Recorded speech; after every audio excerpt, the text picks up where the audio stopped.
Case number 23-20381, United States of America versus Jeffrey Duran Kersee. The appellant ready to proceed. You may.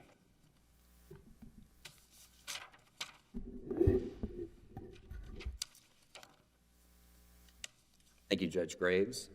Pardon me, and may it please the court. I'm Evan Howze on behalf of Jeffrey Duran Kersee. Your Honors, the district court found that Mr. Kersee committed 3 dismissed state crimes based entirely on the unconfronted, single, double, and in one instance, triple testimonial hearsay statements contained in just 5 pieces of paper. Everyone agrees that these circumstances implicated Mr. Kersee's due process right to confront and cross-examine adverse witnesses at his final revocation hearing, and everyone agrees that Mr. Kersee's interest here was especially strong. The government nevertheless maintains that the paper testimony it submitted was all the process Mr. Kersee was due. I'm here to explain why that's wrong. When was the revocation hearing? Yes. When was it? The revocation hearing was at the beginning of August, I believe August 8th, 7 days after. And he's remanded, and you notice an appeal immediately after the order, because he's going to get released soon. Right, and we... Your remedy is vacate, remand, get a rehearing, you'll be out. Depending on the expediency of this court's... I know you moved to expedite, but... Right, and we very much appreciate the court indulging that and hearing this case in such an expedited fashion. I'm obviously not going to tell you you need to rush out an opinion. If it's going to be in our favor, the faster the better. But yeah, we do still have an interest here, Judge Higginson, in vacating the revocation. Yeah, of course. Right, and so maybe the government decides to drop the case after it goes back. If he's already served the 6 months, maybe not. But I mean, the client wants us to appeal, and so here we are. And he vehemently disputes these allegations that were dismissed in the state court. And so the thing about this case, the 2 things about this case that are very important, is that it combines every trait that this court's cases have emphasized as creating an overpowering confrontation interest in this qualified revocation context, and that includes the most important trait of all, which is that the reliability... Sorry, you said qualified revocation process? What does that mean? The qualified confrontation right in the revocation context. I apologize if I missed... Because everything's diminished, right? No FRE, preponderance standard only. Not really confrontation clause. It's a due process right, which puts us in this world of balancing. And you're just saying when you balance this out, there's either no good cause, or even if there were an error, it's not harmless. Basically, it. What I'm saying is that our interest was exceedingly strong. We have all the things that were in all of the cases where this court has found that before, and that there's none of the traits that the court has found to be good cause to override that powerful... Is it fair to say that the district court, of course, he referenced his own experience with battered women, remember? Of course. He said that. And then he says, it sort of looked to me like he said, I'll take your client's hearsay, her essentially recantation, but I'm also going to take theirs. And inside one of theirs is an assurance that there's a recorded confession. So he admits he bloodied her up. And that's enough. I'm sort of both sides, going to be a paper hearing, and I'm letting you get some hearsay, I'll let them get some hearsay, and there's a party opponent statement in there if someone had just given us the tape recording. Isn't that sort of what's happening is a level of informality? Yeah, I believe it was an unconstitutional level of informality, yeah, of course. Judge Higginson. And I do, I would just as a factual matter dispute the idea that there was a full confession in this recorded telephone conversation that the officer describes in this complaint. Mr. Kersee doesn't even say he saw a bloody nose. He simply says, according, again, to what the officer says he said. Why didn't anyone right there and then say, let's just play the recording? That is going to be a question for the government, Judge Higginson. We don't have the recording. It wasn't produced to us. We don't have the video. We don't have the body camera. we have no idea if the officer who actually spoke to Miss Marstetter, who is not the officer who wrote the complaint, actually spoke to her even within close proximity to the December 22 date of the alleged incidents. They rely heavily on our Alvear decision. I'm sure you're prepared to discuss that. I am prepared to discuss that, and I can do that right now. I would like to make a preliminary point up front. If that's Go back all to right, your Judge outline. I asked Higginson. too many questions. I appreciate that. So I think this is kind of helpful. This will be helpful to your questions. The best evidence that we should get the relief that we're asking for here, I think, is that what the government is asking is something that this court has never done. And I mean never. It has never found good cause in a case where testimonial hearsay is the only evidence supporting the violation conduct, and no witness appeared to present that hearsay at all. In every single other case, in fact, in all four of the main cases we cite, Farish, McBride, Jimison, Justice, an officer or even the officer and a probation officer showed up at the hearing and talked about what other people told them. So at least there was an opportunity to confront those officers, and still this court Why would held- that even really help you? Because the officers are really just repeating what somebody else said. There's nothing to cross-examine in that setting.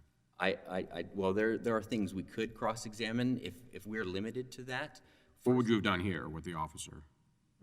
What we would have done was we would have asked the officer, did you notice that she was intoxicated? Because she said she's intoxicated. They had firsthand observations of her, say, They do not, Judge Higginson. That's an important point to make in the record. Chief Judge Crane, believed that to be the case. But in fact, if you read these complaints, there is not an actual assertion that the bloody nose is visible on the body camera, right? And so, there's not that assertion at all. It's simply an assertion that fails under every case of ours.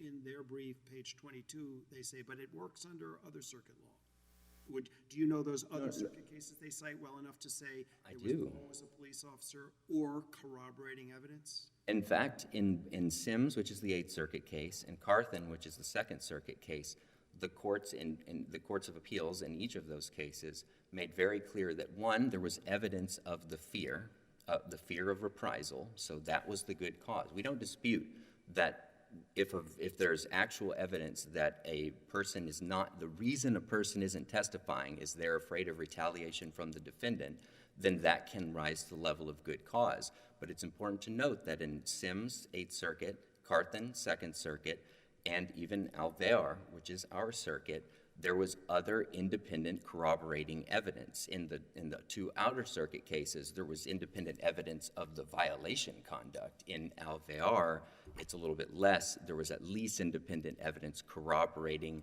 the victim's hearsay statements that came in. That's not present here. And so at the very least, we're outside of that. But again, remember, our interest here at this point, at this juncture, and you mentioned our own hearsay affidavit earlier, Judge Higginson, we responded with that because we were in a hearing where we were about to be put in jail based on paper. And so we came with our own paper, but we don't have to we have no burden to put on rebuttal evidence. It's not like sentencing where the PSR is magic and the things inside of it are true unless we put on rebuttal evidence. It's revocation. Our liberty is on the line. And so there is this default principle that confrontation is appropriate, but the government can overcome that appropriateness if it shows reasons why. And here, the reasons why, we're not even close to good cause. In fact, it's our position that you should go based on what the government actually asserted in the trial court. Remember, this is not a case where we made a weak objection or a small objection. I could have written my trial counsel's objection as my argument in the brief and added citations. It was thorough and it was advanced, and it told the district court exactly what evidence we didn't like, and told the district court the reason was because we aren't having the opportunity to cross-examine these officers, but also, more importantly, Judge Ho, we're not having the opportunity to cross-examine the other declarants. And so you're right. If the officers get up there and testify, I don't see how they can justify revocation because none of them witnessed any of the incidents that actually happened. Even if the one officer got up and it turns out that he saw a bloody nose or bruises whenever he spoke with the woman, that doesn't admit the hearsay describing her allegations. At that point, she would need to be called. And the government could, at this point, it could say that she's a hostile witness. It could impeach her with her prior statement. I don't want to speculate about what might happen at a revocation hearing where the confrontation right was actually afforded, because I don't know, I don't know what evidence the government has. I don't know what witnesses they would bring. I don't know what those witnesses would say. And that's why it's important that this is a procedural right. Even the main confrontation right that's at issue in Crawford and all those cases is a procedural right. And then this, of course, is a procedural right because it's a due process.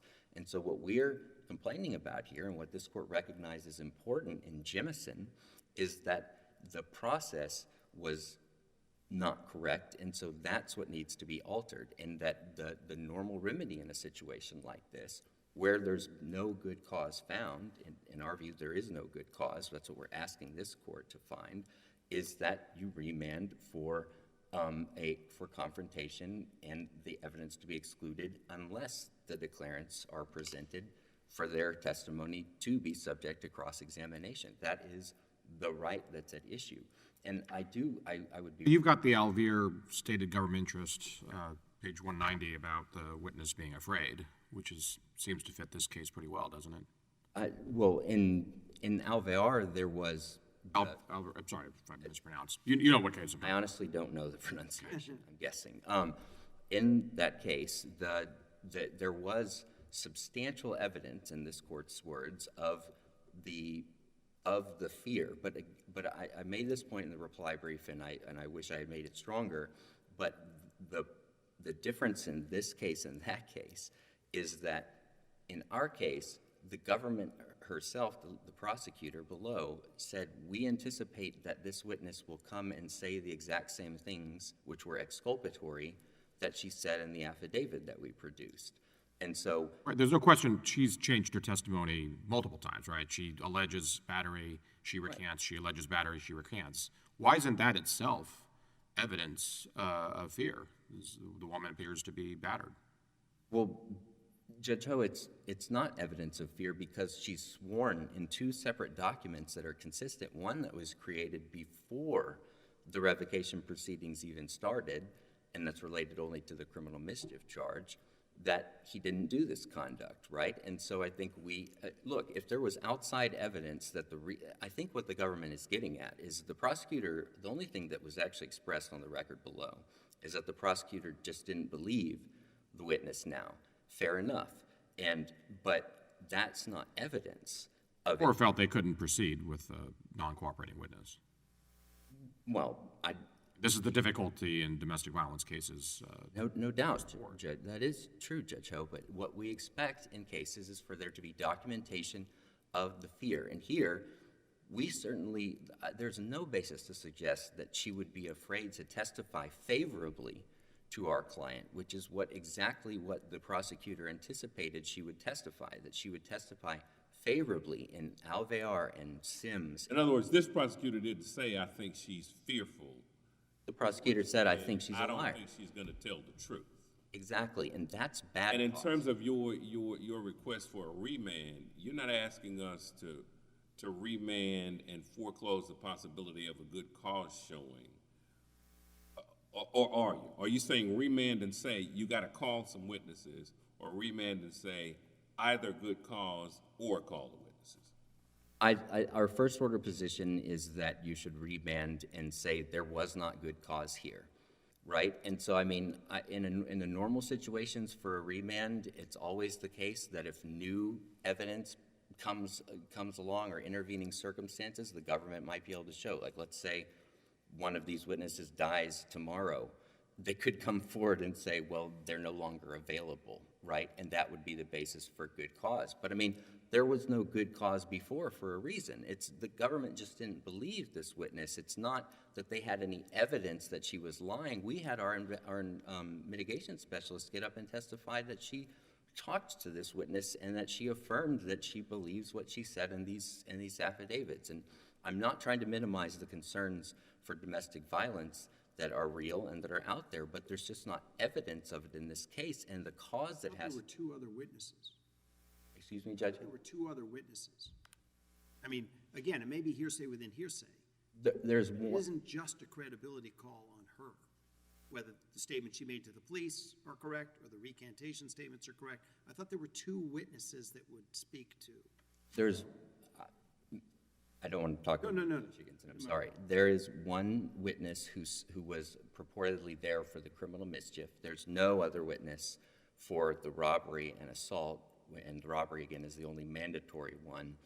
The mother said she saw a bloody nose afterwards at some time after, but it wasn't there during the event. But either way, we have an interest in cross-examining each of those declarants because the truth of what they say depends on their credibility. I was thinking more following up on Judge Gray's question, you'd want to cross-examine them. You're not saying they're foreclosed from appearing. Oh, no, we want, bring them on, and we'll do the litigation.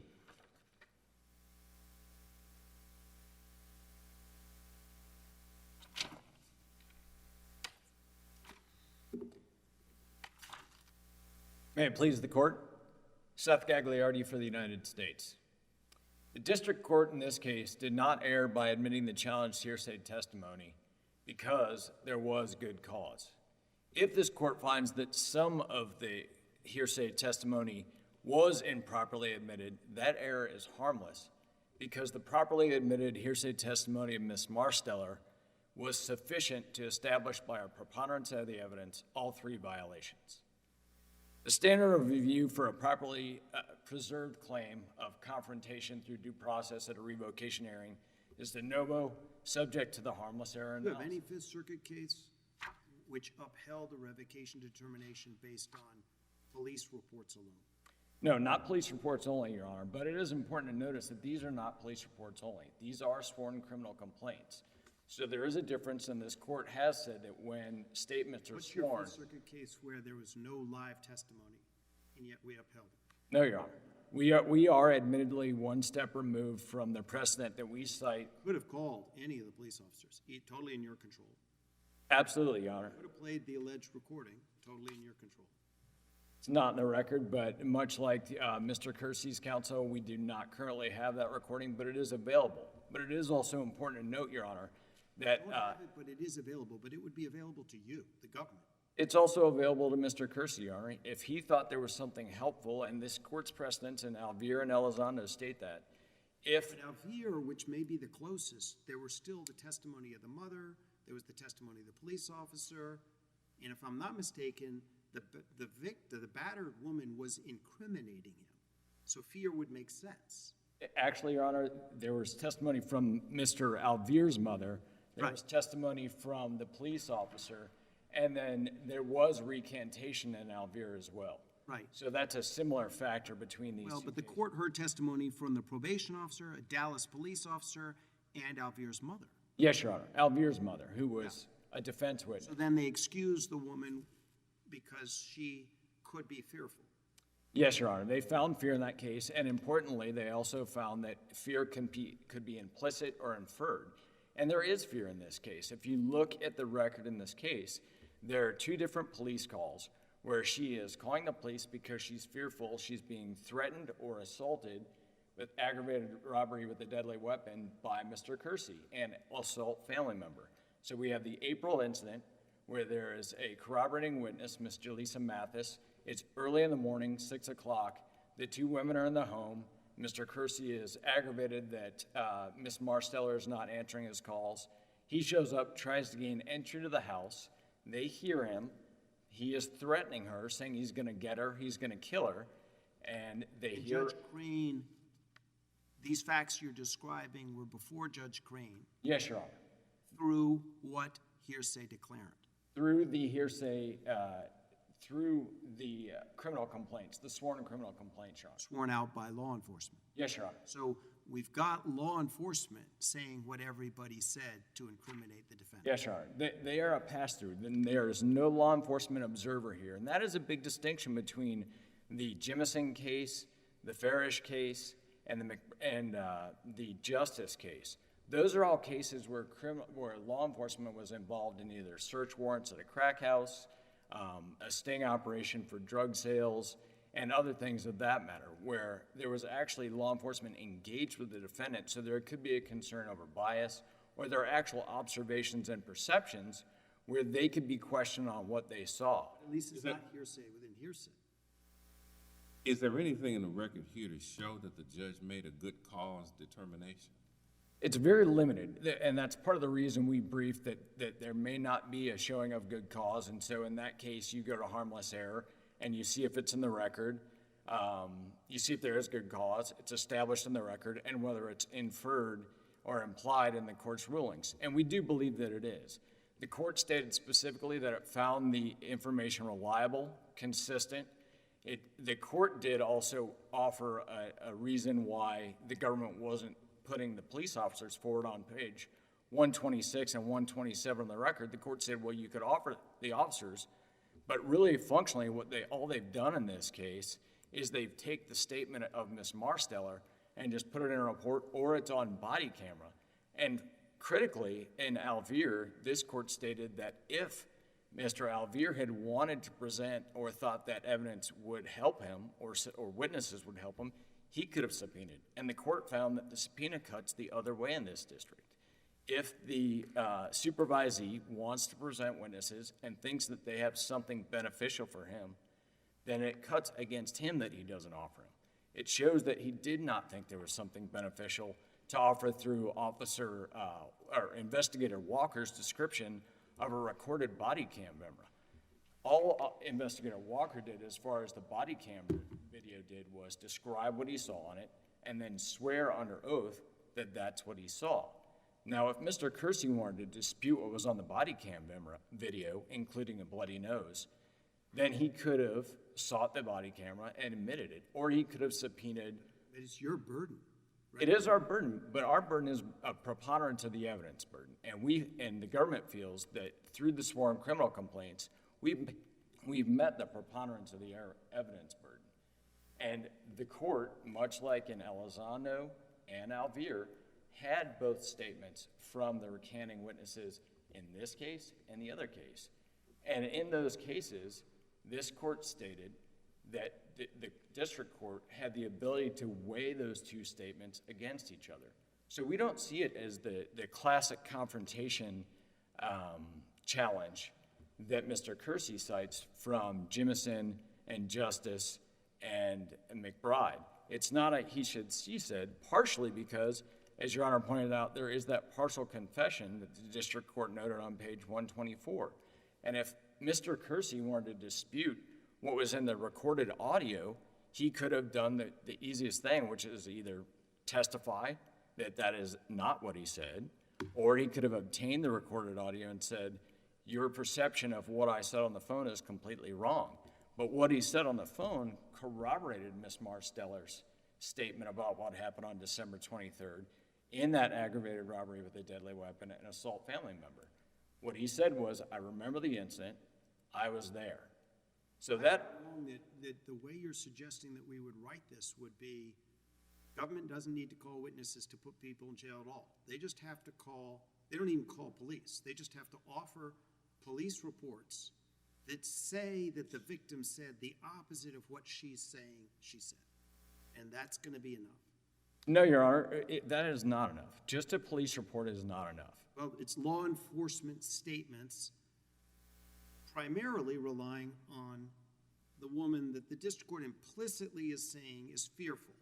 And yet the only thing we have from her, other than law enforcement characterization of her, is that she isn't fearful. In fact, she wants to exculpate him. Your Honor, I mean, we do have to keep in mind this is a domestic violence case. And in Elizondo, the court found that those recanting statements are itself an indicator of fear because that's typical in a lot of domestic violence cases. She says he did it, and she's too scared to come up, so that's proof. She says he didn't do it, well, government still wins because the government says she's scared. I understand, Your Honor, but But in this case, did the government even argue that that was the reason she wasn't testifying, that she was fearful? In the court below, did the government even make that argument? The government did not directly make that argument, except through the fact that it noted that she had refused to cooperate in the state court cases and admitted the dismissal sheets, which showed that she had requested non-prosecution and then had been a missing witness in all those cases. Now, it also... I'd like the answer to my question is, fearful didn't come up in the court below. Fearful came up through the court. The court recognized the issue of fear, as Judge Higginson pointed out, through its prior experience working pro bono in women's violence shelters. And this court has recognized through Elizondo that those recantations are themselves an indicator of fear and can be considered that. I'm very respectful of his experience and deeply concerned about any predicament like this one. But I'm just in somewhat disbelief, you can hear it, that the government wouldn't have any witness lined up. They had police officers they could have brought, even one. They could have brought the alleged recording. They had the other witnesses, the mother, etc. But the government did nothing. So I am not disbelieving the district courts and this woman's peril. I'm just incredulous that the government would show up at a revocation hearing and have no live witness. Yes, Your Honor, and I can understand that. That would certainly have made my job easier, would have made this more straightforward to admit the audio or to admit the video or to have a witness. But again, this court has said that what's the limiting principle? Let's say you win and you're writing our decision. We say law enforcement can just offer its own reports, and that's enough for a district court to put someone in. Your Honor, I think the limiting principle is one of the things this court gives great weight to, and as far as the government's interest, and that is the reliability of the hearsay that's coming in. And in this case, the reliability is corroborated. First of all, it's one step removed observation of body camera. And although the cases are not our brief, I know Your Honor was on a case called Wright, and Judge Ho, you were on a case called Trammell, where body camera was admitted. And that would certainly make it easy. It makes it very clear. But all that criminal or aggravated robbery with a deadly weapon and assault family member sworn criminal complaint describes as the officer watching body cam. Now, this court has said it does not necessarily see the utility of calling witnesses when there's nothing to be gained from them. And it's hard to see, and the district court referred to it on page 126 and 127 of the record. You could call the officers, but all they're going to say is, I watched the video, that's what it said to me, I audio recorded him, and this is basically what he told me, which is, I pushed her until several times. Yes, she could have gotten a bloody nose from me pushing her. Yes, I took all of her property, and I was going to hold it just as a way of leverage to force her to talk to me and do what I wanted her to do. So he did corroborate certain aspects of the event that happened on December 23rd, including admitting that he pushed her, didn't punch her, but pushed her, and it could have caused a bloody nose, and admitting he took her property. Now, the other factor that weighs in the government's favor as far as our interest and as far as reliability goes, which this court knows is a key concern as far as the government's interest, is the detailed nature of the reports and what was in them. She talks specifically about where she was wearing a plaid shirt, it was torn, there was a stop sign in the yard that he backed the car into, then she was in the yard in the initial statement and drove the car towards him. She was in fear for her life, that's the statement she made initially, so that's another aspect of the fear that weighs in here. And then when he drove the car towards her, she was in fear for her life again and went into his house to seek shelter with his mother. If we take her out of the equation altogether, because it's purely a credibility call, what's the most powerful supporting evidence? Not having anything to do with the victim. Nothing to do with the victim, Your Honor. It's the confession, right? It's the confession, but I have to be, very honest here. If you take Ms. Marsteller's statements out of the equation, I think this court has probably no choice but to remand for a rehearing. And in which... Why wouldn't the defendant's own confession? I guess I'm thinking that's one officer, you just put him on the stand, you authenticate that whatever there is, very odd. The paragraph he says, there's no transcript, don't rely on this, but this is, I promise you, what he said. And we have a recording of it, right? Isn't that essentially what it says? He says this is not a transcript, but this is what I was told. I think part of the problem... This is what I was told, so he didn't actually listen to it. He recorded it. He did record it He first. did the interview and recorded it, Your Honor. So he doesn't even need the recording. He can just get up, it's a statement of a party opponent. Yes, Your Honor, that's true. But as far as that goes, if Mr. Kersee wanted to challenge the accuracy of that recording, the easiest way to do it is to obtain the recording and seek to admit it if he thinks that will help him. He clearly did not think that would help him. He's thinking you've got nothing. He looks around, there are no witnesses. He's thinking, well, how's the government going to prove this? Well, I don't know how we could look at Alvear and Elizondo and think that there's nothing when those complaining witnesses and victims in those cases didn't testify. Now, I understand that there were live witnesses of the police officers, but basically it's the difference between a live police officer relating the testimony and the sworn statement of a police officer who watched the statements on a body cam, and it can be easily verified whether his depiction of what occurred on that body cam video is accurate or whether it's not. That's assuming it exists. That's assuming it can be authenticated. I'm not sure. You say you have a statement of a party opponent. I don't see any reason to think there is that recording. There's a statement by a cop that he's got one. I think it's from the record, there's a recording. I don't think there's any dispute about whether there's a recording. It's sworn in the complaints. A police officer swore that there's body camera video. A police officer swore that there's a recording. There's no dispute of it. Mr. Kersee never said, I didn't make a statement. Mr. Kersee never made any sort of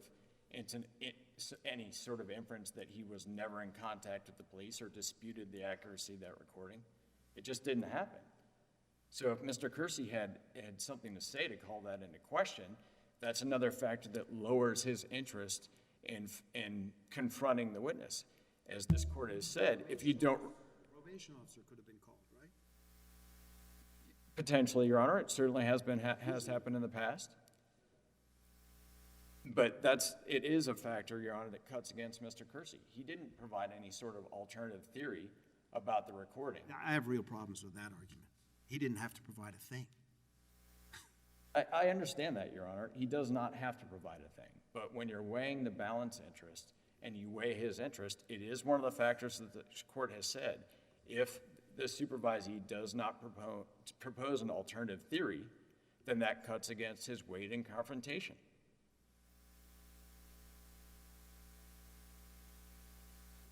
Your best case is? Our best cases are Alvear and Elizondo, Your Honor.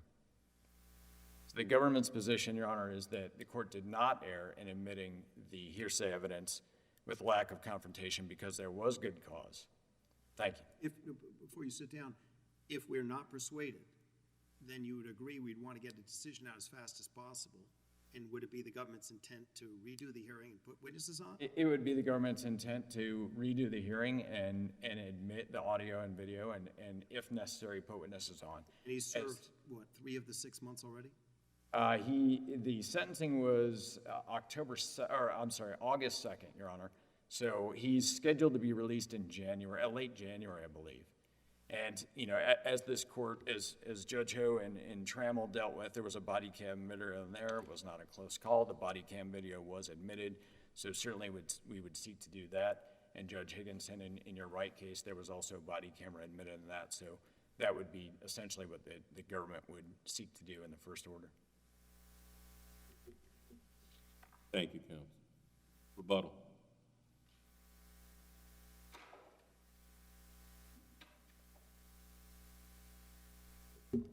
Thank you. Just a couple brief points on rebuttals, Your Honor. Mr. Howze, you agree that the burden of proof at a revocation hearing is just by preponderance of the evidence? Sure. And there's no case that says you have to have a live witness in order to meet the burden of proving your claim by preponderance of the evidence? Of course not, but Morrissey says that you have the right to confront and cross-examine witnesses unless there's good cause not to. And of course, if there's a body camera that shows the actions happening and the incidents occurring, then it would be sufficient. But if I don't know what this body camera shows, but it's still hearsay, depending on what's on it. And we would, at that point, if it's just the officer speaking to Miss Marstetter, and outside of the being able to observe whether there's a bloody nose or something, if it's testimonial, then we have a right to object to that evidence's introduction too, unless Marsteller is presented for us to cross-examine. Presumably at that point, maybe we could call her. But again, this is all speculating based on what could happen at a hearing where we actually observe due process. I did want to point out that the government concedes that there's no case of this court where there's not a single person who's come up to testify. And I mean, even at Sir Walter Raleigh's trial, someone came and read Lord Cobham's prior examination that nobody got to cross-examine, right? It's always the case that somebody comes, but I do want to be clear, we are not content with the officers alone, and neither are this court's cases. This court's cases, Farish, McBride, Jimison, Justice, all of them recognized that there wasn't good cause, even though an officer got up and spoke. And in those cases, if you look closely at them, there's several where, I think it's Jimison, where the court is recognizing, and Justice as well, that the officers don't have personal knowledge of what happened. And so that's what's important. Well, they might. The one that apparently took a call, what's the context of this recording? Was it a phone call? In our case? Yeah. How did Kersee how did he start responding to an officer's questions and get recorded? An officer called him on the telephone and then apparently recorded it. And he didn't know that, but of course we dispute that it's a confession. You can read the portion of our reply brief explaining why the things that he does admit. You've never had access to that? No. And I do want to address this idea that we can go and get the evidence. Judge Higginson, I am concerned in the way that you have at least hypothetically expressed, it is their burden in order to prove a revocation. This isn't sentencing. And I did want to point out that McBride in 1997 rejected this very argument in almost exactly the same type of context that we have here. And this is from the court's opinion. We reject the state's contention that we should deny McBride habeas relief because he could have done more, short of cross-examining, to cast doubt on her version of events. You should know this, but does Rule 16 apply? Does discovery rules, if they have a statement of your client? I would have to look at Rule 32.1 a little bit more closely, Judge Higginson. But I mean, generally the government is I think they would give us this evidence, but they didn't feel like they had to because they wanted to rely on the paper. And that is the thing that Morrissey says they can't do unless there's good cause. Is 6 months the maximum the judge could give your client? No, the judge. We vacate, and there is a rehearing, and very, very difficult evidence comes out as to battery. Is it possible he'd actually get more time? Yes, but Getting close to the end. But that's true. But that, I mean, one, he would only have to, if the judge gave him a 10-month sentence, he'd only have to serve 4 more, not 10. But either way, that is the gamble that any client takes when they do this. And at that point, we could assess what the options are. I don't anticipate that being a serious problem here, but yeah, no, it's your call. Right, but he wants to appeal this. He is adamant that he didn't do these things, or that he at least is adamant that he would be able to be given the basic fundamental fairness of being able to cross-examine these witnesses because each one of them testified, and he had no recourse to employ the tool that our founders recognized is the best tool for assessing reliability, and that's cross-examination. The idea that this is just inherently reliable evidence is just not true because it all depends, the reliability of the evidence depends on whether each person is a credible person, and that's what separates this case from lab reports and other situations where there has been good cause. Thank you, Your Honors. All right, thank you, counsel.